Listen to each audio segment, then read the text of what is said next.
ഇവിടെ തയ്യാറാക്കാൻ പോകുന്നത് ഒരു സ്പെഷ്യൽ പപ്പടം ഫ്രൈ ആണ്. സ്പൈസി പപ്പടം ഫ്രൈ. ഇതുവരെ ആരും ചെയ്തിട്ടുണ്ടാവില്ല. അപ്പം പപ്പടമൊക്കെ പൊരിച്ച് കഴിച്ചിട്ടേ ഉണ്ടാവുള്ളൂ. ഇതുപോലെ സ്പൈസി പപ്പടം ഫ്രൈ ആരും കഴിച്ചിട്ടുണ്ടാവില്ല. അപ്പോൾ ഇതൊന്ന് വീട്ടിൽ ചെയ്ത് നോക്കുക. ഇത് ജോലിക്ക് പോകുന്നവർക്കും പിന്നെ സമയമില്ലാത്തവർക്കൊക്കെ ഉണ്ടാക്കിയിട്ട് ഒരു പാത്രത്തിലെടുത്ത് വെച്ച് കഴിഞ്ഞാൽ നമുക്ക് കുറേ ദിവസങ്ങളോളം ഉപയോഗിക്കാൻ പറ്റും. ഭയങ്കര ടേസ്റ്റിയാണ്. അപ്പം ഇതെങ്ങനെയാണ് ഉണ്ടാക്കുക എന്നുള്ളത് നമുക്ക് ഒന്ന് നോക്കാം. അപ്പം നമുക്ക് പപ്പടം ഫ്രൈ ചെയ്യാനുള്ള ഇൻഗ്രീഡിയൻസ് എന്തൊക്കെയാണെന്ന് നോക്കാം.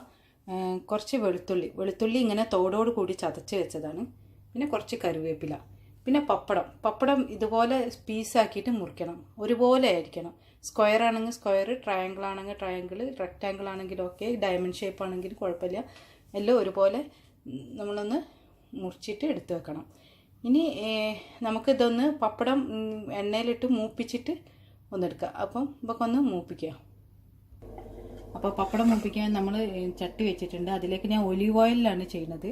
ചെറിയ ചട്ടി വെച്ചത് എന്തിനാണെന്ന് വെച്ചാൽ കുറച്ച് ഓയിൽ മതി യൂസ് ചെയ്യാൻ. വലിയ ചട്ടി ആകുമ്പോൾ ഒരുപാട് ഓയിൽ വേണം. കാരണം നമ്മളിത് ഉണ്ടാക്കി കഴിഞ്ഞാൽ ബാക്കി ഓയിൽ കളയല്ലോ. അപ്പോൾ ഒരുപാട് ഓയിൽ കളയണം. അപ്പോൾ ഈ എണ്ണ ഒന്ന് ചൂടാവണ വരെ നമുക്കൊന്ന് വെയിറ്റ് ചെയ്യാം. എണ്ണ ചൂടായിട്ടുണ്ട്. ഈ ഒതുക്കി വെച്ചിട്ട് ചതച്ച് വെച്ചിരിക്കുന്ന വെളുത്തുള്ളി ഒന്ന് ഫ്രൈ ചെയ്തെടുക്കാം. അപ്പോൾ ഇത്രയും പിന്നെ ഫ്രൈ ആയാൽ മതി. ഇത് നമുക്കൊന്ന് കോരിയിട്ട് ഒരു പ്ലേറ്റിലേക്ക് മാറ്റിയേക്കാം. ഒരു മീഡിയം ഫ്ലെയിമിൽ വേണം കേട്ടോ ഇത് ചെയ്യാൻ. ഇല്ലെങ്കിൽ ഇത് കരിഞ്ഞു പോകും, പപ്പടവും കരിഞ്ഞു പോകും. പിന്നെ കറിവേപ്പിലയാണ്. പിന്നെ ഇനി ഇതിലേക്ക് കറിവേപ്പില ഇട്ട് കൊടുക്കുക. കറിവേപ്പില ഞാൻ വെള്ളമൊക്കെ തുടച്ച് ഉണക്കി വെച്ചതാണ്, എന്നാലും പൊട്ടിത്തെറിക്കും.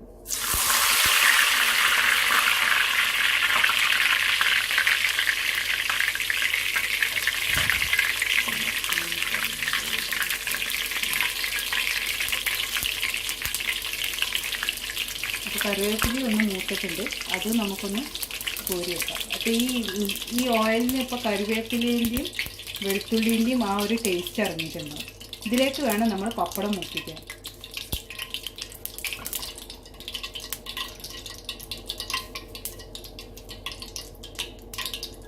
ഇനി നമുക്കിതിലേക്ക് പപ്പടം ഇട്ട് കൊടുക്കാം.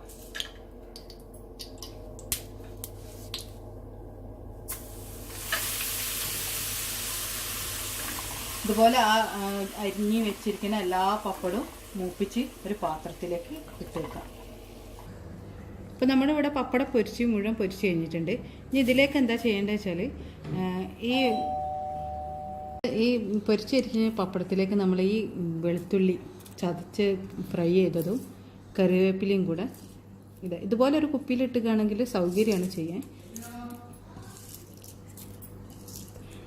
ഇതിൻ്റെ ഇനി എന്താ ചെയ്യേണ്ടത് വെച്ചാൽ കുറച്ച് മുളക് പൊടിയും കുറച്ച് മഞ്ഞൾപ്പൊടിയും ചേർത്തിട്ട് ഒന്ന് മിക്സ് ചെയ്യാം. സ്പൈസി പപ്പടം ഫ്രൈ ആണ്.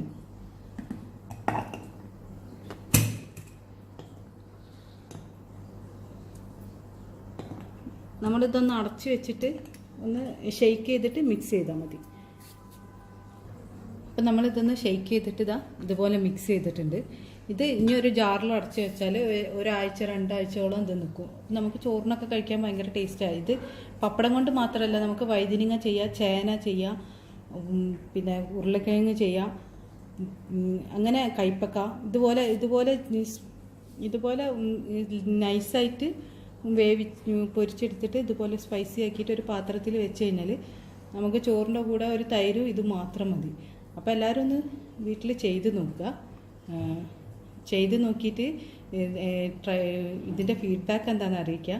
ഇത് ജോലിക്ക് പോകുന്നവർക്കൊക്കെ വളരെ എളുപ്പമാണ്. ഇത് ഉണ്ടാക്കി വെച്ച് കഴിഞ്ഞാൽ കുറച്ച് തൈരോ ചമ്മന്തിയോ കൂട്ടി കഴിക്കാൻ പറ്റും. വളരെ ടേസ്റ്റി ആയിട്ടുള്ളൊരു പപ്പടം ഫ്രൈ ആണിത്. അപ്പം എല്ലാവരും ഒന്ന് വീട്ടിൽ ട്രൈ ചെയ്ത് നോക്കാം.